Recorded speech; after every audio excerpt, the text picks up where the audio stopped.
Video is titled The Harsh Truth About Caitlin Clark. Athletes are good. Some athletes are great, but very rarely does an athlete make such an impact that they begin to transcend their sport. You know, those times where an athlete is creating so much buzz that people who don't even follow the sport know their name. These athletes hardly ever come around, but when they do, you know something special is going on. Growing up, I used to skate, so of course I know who Tony Hawk is. But my mom also knows who Tony Hawk is. In a sport that tends to only retain the most diehard fans. Yo, Chad, I'm not gonna lie to you.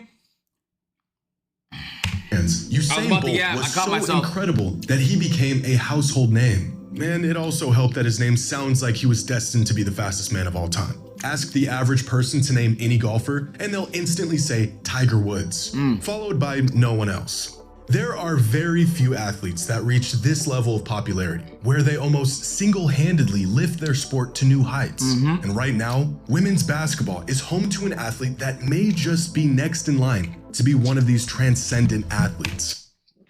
Not just that. Like, everybody knew who Tiger Woods was. I'll be honest, wasn't watching golf though, bro. Everyone I know now still knows who Tiger Woods is. But I would never tune in, though. I would never tune in to watch golf. It's different when I know who Serena Williams is, bro. Rafael Nadal, Roger Federer. I'm not watching tennis, though. You get what I'm saying?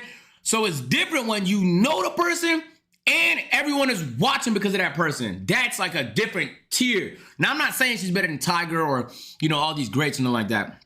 I'm just saying, I think there is a difference. Caitlin Clark has only been in the WNBA for one season, and she is already the face of the league, drawing in more fans, viewers, money than ever before. But it hasn't come without harsh criticism, some of it targeted at the disproportionate admiration and attention being given to just one player, and some of this criticism claiming she simply isn't nearly as dominant as we are led to believe, a product of the sports media machine pushing their golden child. Is Caitlin Clark really as good as advertised? Or have her talents been overblown for the sake of the WNBA and the future of women's basketball? And I want to personally thank Caitlin Clark for lifting up our sport. Facts. Today's video is sponsored by DraftKings. Becoming fatter Football every stream. season is here, Bro. and my partners at DraftKings are ready to make your Sunday. Do you know that the meals Chris makes for me are all macro friendly? The DraftKings Sportsbook Chris doesn't app cook me now. anything New unhealthy. customers use my promo code Jimmy That was probably and more than get 100 grams of protein. $200 in bonus bets for placing of the Guys, don't gamble, bro. You're gonna lose all your money. NCAA Basketball Championship accomplished something completely unprecedented. Throughout the game, they drew in nearly 19 million viewers, a number that shattered I was every distracted, NCAA but I wasn't women's trying to record, snipe exceeded again. the viewership Too of late. any men's tournament game over the last half-decade, and even surpassed every single NBA Finals game since 2018. The game was a groundbreaking spectacle, with people who had never even tuned into a single basketball game in their life turning on the TVs to see who would be crowned champions. The majority of this flocking attributed to one player, Caitlin Clark. Her unbelievable range and record-breaking performances proving to be must-watch TV. The true testament of her greatness and impact, all of the doubt and borderline detest that quickly followed her ascent. Some fans and players, both past and present, questioning if her talents would translate to the next level and if the horde of fans she inspired would follow. They did. Her WNBA debut attracted the most viewers of any WNBA game in the history of ESPN. Indiana's home game attendance jumped from an average of 4,000 fans last season to an average of over 17,000 fans this season. Yo, chat, in sports, there's certain times where I feel like the player is owed a lot. I think the greatest example in sports history is when Stephen Curry was being paid $6 million a year and he was dicking down teams left and right on the Golden State Warriors. And the valuation of the Warriors as they were winning championships was going up billions. This nigga's being paid $6 million a year. That's probably the biggest lick in sports history that I can literally think of off my dome, okay? Caitlin Clark has the potential to be on that level of lick. Like, the type of money she's gonna make for the league and for her team is so crazy. 9/11 was happening in 2001. What's that have to do with basketball, nigga? Niggas, you mean to tell me niggas tuned in to watch a basketball game because of a terrorist attack? What? If anything, niggas tuned into the news. CNN probably saw a fucking spike. More than 400% increase in just a single year. Transactions in the Fever's team store jumped over 700%. Damn! And WNBA viewership has skyrocketed to levels that even Clark's biggest advocates could not foresee. Game 4 of last year's WNBA Finals drew in more viewers than any WNBA game over the last 2 decades, with 728,000 fans tuning in for the game, Oh, that's living up to the hype tough. as one of the most anticipated games Wait, in the that's history really of the impressive. league. This season, there were 22 regular season games that eclipsed that mark. 21 of them drawing in over 1 million viewers. Yeah. Even crazier, 18 of those 22 games featured Caitlin Clark and the Indiana Fever. Nah, that's but the most motion. revealing evidence Oh my of the God. now dubbed Caitlin Clark That's effect motion. is the fact that WNBA viewership has nearly caught up with NBA viewership in 2024. On ESPN, NBA games averaged 1.56 million viewers this past season. WNBA games averaged 1.2 million viewers. And the NBA is falling off, and I know why. I know why. It's not. It hasn't fell off. The problem is the TV viewership has. Because if you think I'm gonna buy ESPN, ESPN2, TNT, ABC, this, that, the DCF, nigga, if you think I'm gonna buy League Pass, the local television network, also I can watch whatever game I want, you're fucking on crack cocaine, bitch. I'm not spending $600 a year across 8 networks to watch a sport, gang. It's fucking not happening. So the TV networks are down, but that doesn't mean the interest in the sport is down. It's just niggas aren't watching it on TV no more. They're watching it on Crashes. That's it, bro. Y'all fumbled. Y'all got your $10 billion TV deal. Congrats. I guess that's bread. But now the viewers are left with shitty options, bro. Shit sucks. A number that was inconceivable just a couple years ago. But Caitlin Clark's soaring popularity has been a point of contention for many fans of the WNBA, frustrated that in a league that is bursting with talent right now, it's all just being overlooked for the poster child of women's basketball. Do Caitlin's abilities actually warrant the hype? In just Amazon her is in rookie the bid season, too. Caitlin Yo, broke Amazon over a got dozen games league now. and franchise Oh my records, God. including the WNBA's Fuck. single-season assist Kato, record. thank you for She the set the sub. record for the most Harry, assists in a John single John. game. She received the Appreciate most y'all. All-Star votes of any player in WNBA history, set a new league record for double-doubles by a guard in a single season, Crazy. scored the most points of any rookie in league history, and became the first rookie in WNBA history to put up a triple-double. Just this past week, it was announced that Caitlin made first-team All-WNBA, which makes her the first rookie to make first-team All-League since Candace Parker did it 16 years ago. Turns out those awe-inspiring performances from her days in college did in fact translate to the pros. Because even against the best defense in the world, she is pretty much an offensive cheat code. Throughout her rookie season, with points and assists, Clark generated 45.2% of all points produced Oh by my the God. Indiana Fever. For perspective, she has a larger offensive load than every single player in the NBA last season, outside of Luka Doncic. And she's a rookie. But to really understand Caitlin's unparalleled That's offensive impressive, prowess, man. here are the 200 most productive offensive seasons in WNBA history on a scale of points generated per game. And among these seasons, you'll find the greatest players in the league's history. Lisa Leslie, Tamika Catchings, Cheryl Swoops, Candace Parker, and Angel McCoughtry have tons of seasons littered throughout this chart. Climb towards the top and you'll find seasons from Asia Wilson and Damn, did she Cynthia keep Cooper. going? But with 4 of the top 10 most productive offensive seasons in WNBA history is Diana Taurasi, her 2006 campaign being the best of them all, producing 33.9 points per game. And then there's Caitlin Clark. Hey, I don't give a fuck if you a hating ass nigga. You should respect that. I don't give a fuck with how you feel about her, what you think, nigga. That, you gotta respect it, bro. Come on, bro. I didn't think the shit was gonna keep going. The shit flung all the way north, bro. That's fucking insane. That is, I didn't know that. I didn't know that, bro. That's insane. Respect, Caitlin Clark. That's fucking crazy. Who is already the most my potent God. offensive player in the He's in a different history of the planet. WNBA in her rookie You're overreacting? season. Okay. What's the appropriate reaction to finding out she's destroyed all competition in WNBA history when it comes to this stat? What's the appropriate reaction, nigga? Women's hoops has never seen a player like this. And as absurd as her numbers are, how she puts up these numbers is just as incredible. Here are the players who attempt the longest three-pointers on average in the NBA last season, with Trae Young leading the league with the deepest three-point attempts with an average distance of 27.94 feet, and Damian Lillard and Stephen Curry just a shade closer. Despite it still being worth the same amount of points, the longest shooters in the NBA are stepping 4 feet outside the three-point line on their attempts. But even amongst the deepest shooters in the world, Caitlin Clark is on her own island. Because throughout the 2024 regular season, her average three-point distance was 28.1 feet, which is not only further than any player in the NBA and in the WNBA. So compare that to three-point percentage. Out from the WNBA three-point line. Has Caitlin Clark been worth all the attention and hype that has engulfed her over the last 2 years? Yeah, I'd say so.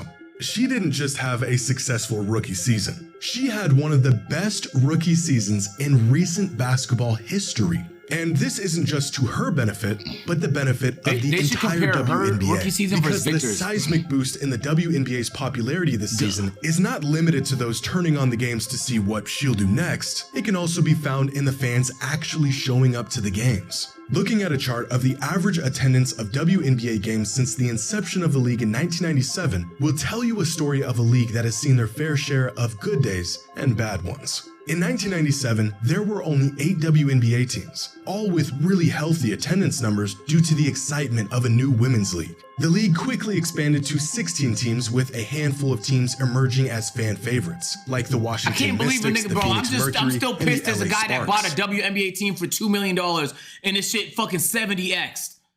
Bro, that's fucking crazy, man. Like a 70x investment is so nuts. To be fair, I don't think anybody could have saw the Caitlin Clark and Angel Reese shit coming, bro. Like that feud was so good for women's basketball. But with a massive league expansion came a nearly equal retraction. Many teams folding along the way, such as the Soul, Fire, Miracle, and Sting. But it wasn't until COVID where the league's once steady fan base was wiped out. In 2020, there were no fans in attendance due to COVID protocols, and when play resumed in 2021, attendance was at an all-time low. A number that has been quickly rising in the few years since the pandemic, but has specifically seen an explosion. I know they were panicking in 2021. Where for the first time, league attendance was higher than the WNBA's inaugural season. The Indiana Fever seeing the highest attendance numbers in league history. Where's Chicago nearly at? selling out every single home game. Oh, nah. In a league where attracting the casual fan has been a seemingly insurmountable task, right, chat? Caitlin Clark has defied the odds by not only drawing in new fans for her and her team, but rising the tides for the entire league. This is completely unprecedented. At least in the WNBA it is. But there was a time when the NBA was facing similar struggles until a pair of players showed up and changed everything. After the success of the Celtics in the 1960s, by the way, I was right, bitch. I was right. 3 years ago, I said the WNBA needs to literally glaze a player to death.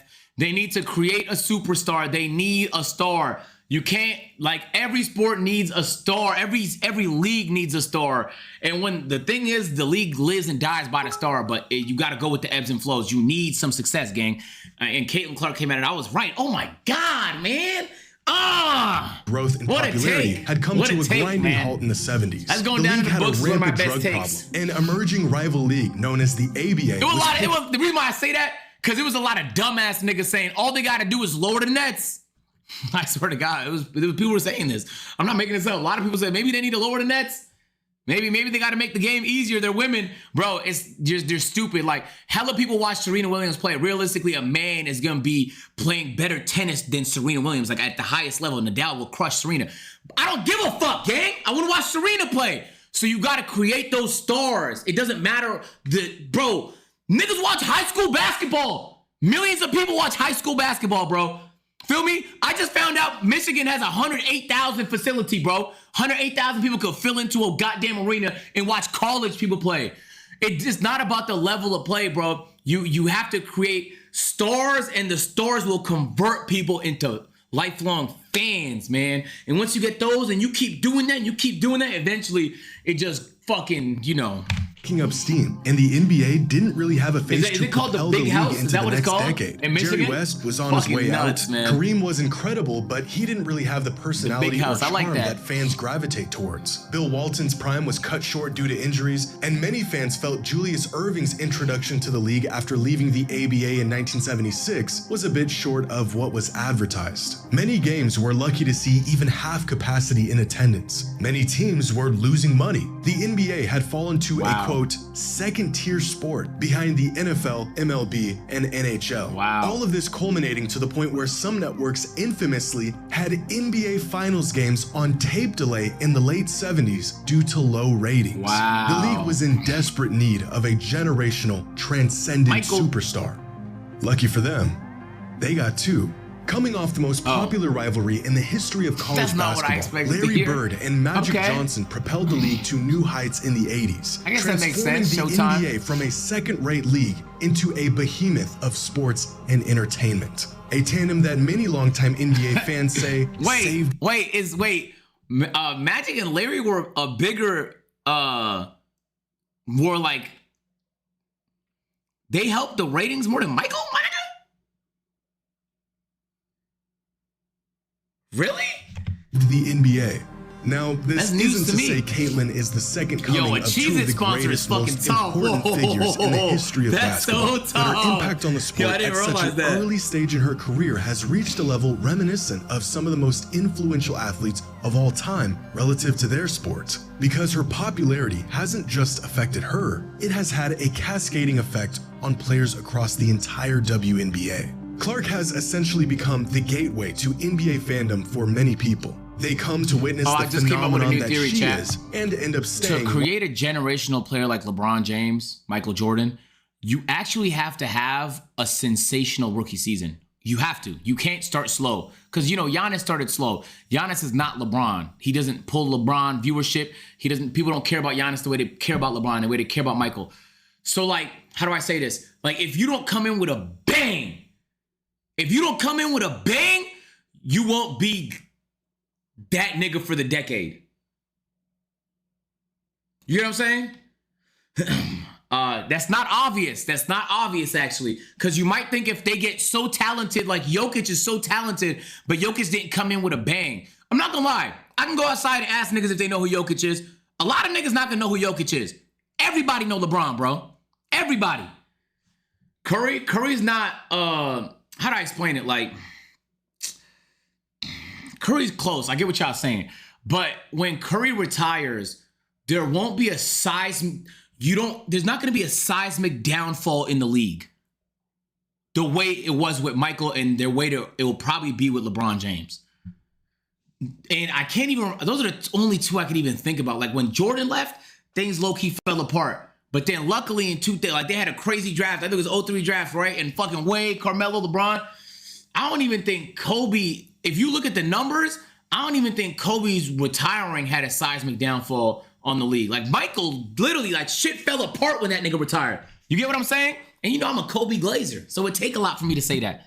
Respectfully. Let's go back to Glaze and Kobe. That nigga's the GOAT. Once they see just how awesome the league and its players are. Players around the league are signing groundbreaking endorsement deals. Teams now have their own planes and new facilities. Many WNBA players have become household names, some of the most recognizable figures in sports today. There is real, genuine discourse about the games and the players right now that exists beyond the diehard fans. Conversations about the WNBA are now no longer about the legitimacy of the league itself, but instead about its players, records being broken, rivalries, the playoffs, title hopes, the draft, and up-and-coming Victor prospects. ends up being that nigga It's for the next decade. That Caitlyn's explosion in popularity has caused a lot of tension. Why is she getting all the attention when there's tons of great players around the league doing great things? The answer to that question? Well, it depends on who you ask. But there's no denying the widespread impact Clark has made on the league in just a single season. For years, players in the WNBA... Okay, y'all just saying things. Y'all not listening. I'm not talking about how you feel about the league. Obviously, I don't watch basketball as much after Kobe retired. I don't watch the NFL at all since Peyton retired. I'm talking about the viewership numbers, the stats, okay? And the stats is not subjective. It's literally just numbers, gang. For people to give their talents and their skills and the product a chance. And in record numbers, people finally are. Now, what it took to get them to tune in may not be the most ideal circumstance, Curry's where close, for many so I'm not casual gonna lie. fans, I one think player Curry's is on the same level as overshadowing the Kobe. vast majority of an entire league, but it's 1,000 steps in the right direction. Whether the Caitlin Clark effect will have a lasting impact on the league and retain these new viewers and fans and continue to draw in more in the future is something that only time will tell. But one season in, and she is on a path to being one of the very few truly game-changing athletes of her generation. And yes, she's got all the talent to back it up. I'm not clip farming. I can't even be myself without niggas accusing me of clip farming. Bro, I don't give a fuck about a clip, nigga. Fuck the clip. I'm just, bro, it's a thoughtful basketball video. I'm giving thoughts. Niggas calling this shit clip farm. I don't know. I don't know what you mean to say, man. Bro saying the sources support him with no sources. All right, let's do it, bro. Damn, there got to be a fucking line graph, my nigga. Can you? Hey, there got to be a line graph, bro. Come on, man. Bless me with a line graph so I don't have to do math myself, please, bro. Fuck, man. All right, I guess I'll do the math myself, man. It is what it is. Okay, so look, if you go all the way back down, so in the 90s, like, okay, let me see what these subcategories mean real quick. Average viewership. Okay, that's actually a good example. So look, so back in the day, chat, when Michael was playing, keep in mind, like, TV ratings aren't everything, right? But year over year, they're not going to make a big difference. If you look at the overall trends over decades, you'll know, like, realistically, we don't watch TV as much anymore in big 2024. So that's why the TV specific ratings are lower.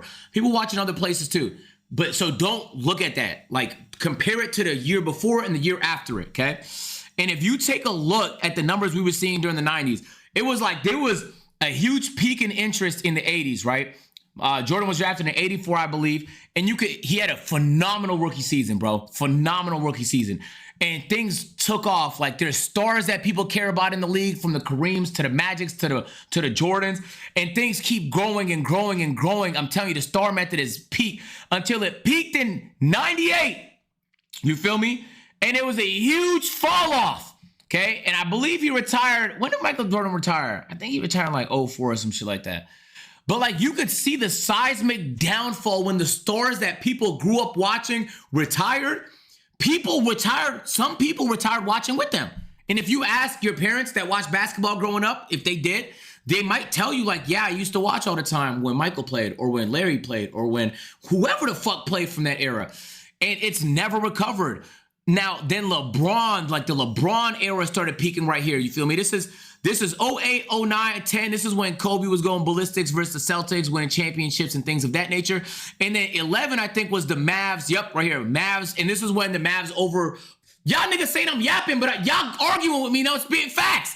11 was a phenomenal finals. And then shit started peaking. This is the LeBron era now. This is when LeBron was dominating. And the numbers look good. But I'm telling you, though, when that nigga LeBron retires, these are already poverty numbers compared to what the NBA used to have. Now, you can sit there and argue TV ratings aren't that impressive, but just so you know, the TV deals that they're shilling out are the main source, the bulk revenue of what's even driving the fucking salary cap up and shit like that. Like, the revenue of the league is seriously dependent on these numbers. So we can't act like they're fucking irrelevant neither, bro. That being said,